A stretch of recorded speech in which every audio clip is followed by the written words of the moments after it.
Hello Odisha जय जगन्नाथ मु आशीष आपन को स्वागत करुच्ची मो चैनल ड्रीम्स एकेडमी रे। आज आम डिस्कसन करबा जदि आपण बाहर राज्य रे गोटे यूनिवर्सिटी रे बीडी करूचंती बा करिवा पे प्लान रखिचंती ताहले तार एआईयू अप्रूवल केमिति चेक करिवे। आपण जदि बाहर बीडी करूचंती ताहले तार एआईयू अप्रूवल रहबा आवश्यक बा एआईयू रे से एनलिस्टेड हेतिबा आवश्यक। जदि से एनलिस्टेड हेइनी से यूनिवर्सिटी ताहले से बीडी इनवैलिड ओडिसा रे। ताकू आमे चेक करबा ए वीडियो रे। ता पूर्वर कहि रखे आपण जदि बीडी कोर्स करिवार इंटरेस्टेड अछंती ताले आपण एही नंबर रे मते कांटेक्ट करि परिबे। आमे ई 2 वर्ष बीडी कोर्स प्रोवाइड करछु तीनटा यूनिवर्सिटी अंडर रे जाकी completely recognised by government of Odisha UGC द्वारा एफिलिएटेड हेछि एनसीटी द्वारा मध्ये एफिलिएटेड हेछि। आम पाखरे जॉइन हेले आपण को मिलिबो free study material online offline classes 100% theory guidance रहबो हमरो प्रैक्टिकल रे भलो मार्क दिया हबो हमर कोर्स फी बहुत अफोर्डेबल आ इंस्टॉलमेंट फैसिलिटी मध्ये अवेलेबल अछि। आपण अधिक जानिबा पे हमर वेबसाइट को विजिट करि परिबे bddream.in रे। प्रथमे जानिबा एआईयू कोन देखंतु एआई विषय रे बेसिक किछ जानिबा आवश्यक नाही। एआई रो मीनिंग होची एसोसिएशन ऑफ इंडिया यूनिवर्सिटी।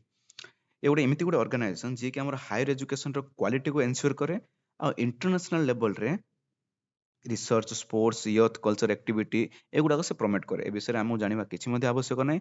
आपनकर यूनिवर्सिटी एही एसोसिएशन ऑफ इंडियन यूनिवर्सिटी रे एनलिस्टेड हेतिबार अछि। ताको हम किमि चेक करबा देखंतु। देखंतु एही नोटिफिकेशन डी आछि बरमपुर यूनिवर्सिटी रो। एठी से कंप्लीटली लिस्ट दैछन जे बाहर राज्य रो को यूनिवर्सिटी रे बीडी कले सेटा बरमपुर यूनिवर्सिटी सहित इक्विवेलेंट हबो। से नोटिस आपण तळु जो जिवे एठार से क्लियरली मेंशन करिछि आपण जो यूनिवर्सिटी रे बीडी करछन तार इक्विवेलेंस सहित से एनलिस्टेड इन एआईयू हेतिबार अछि। माने एआईयू रे से एनलिस्टेड हेतिबार अछि ताहले ही जाई से वैलिड हबो। मो पूर्व वीडियो रे आपन को कहितली यूजीसी किमिति चेक करिवे आ नेक्स्ट वीडियो रे मु आपन को जणैबी एनसीटी किपरि चेक करिवे। चलंतु आमे देखिबा एआईयू किमिति चेक करिबा। आपण जो क्रोम ब्राउजर ओपन करंतु सेठी सर्च करंतु एआईयू। देखंतु एटा होची एआईयू रो official website. This is the official website of association of Indian university. Here you can check either your university is enlisted or not. So let's get started. देखंतु eighty second option अछि about AIU.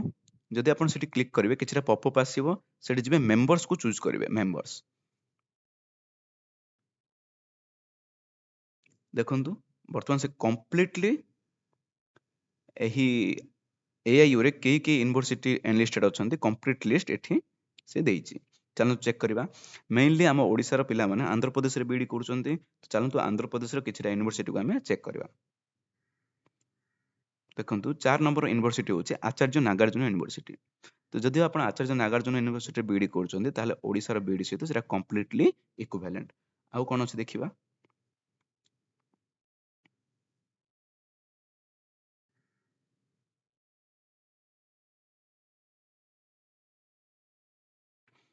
देखंतु 29 number रे अछि Andhra university. Same जदि आपण Andhra university Visakhapatnam रे BD जदि करूचंती ताले सेटा कंप्लीटली इक्विवेलेंट होबा हमरो ओडिसा बीडी सहित।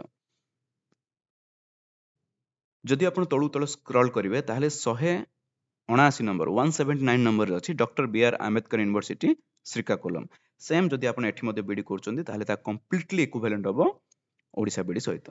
तो वर्तमान आपण माने जानि सारथिबे कि किमिति चेक करा जाय एआईयू रे आपण को यूनिवर्सिटी एनलिस्टेड अछि कि नै। तो धन्यवाद ए वीडियो रो देखिबा पई। जदि आपण एडमिशन नबाकू चाहउछंती ताले मते ए नंबर रे कांटेक्ट करंतु बा किछि भी डाउट रहले मते कॉल करंतु। धन्यवाद।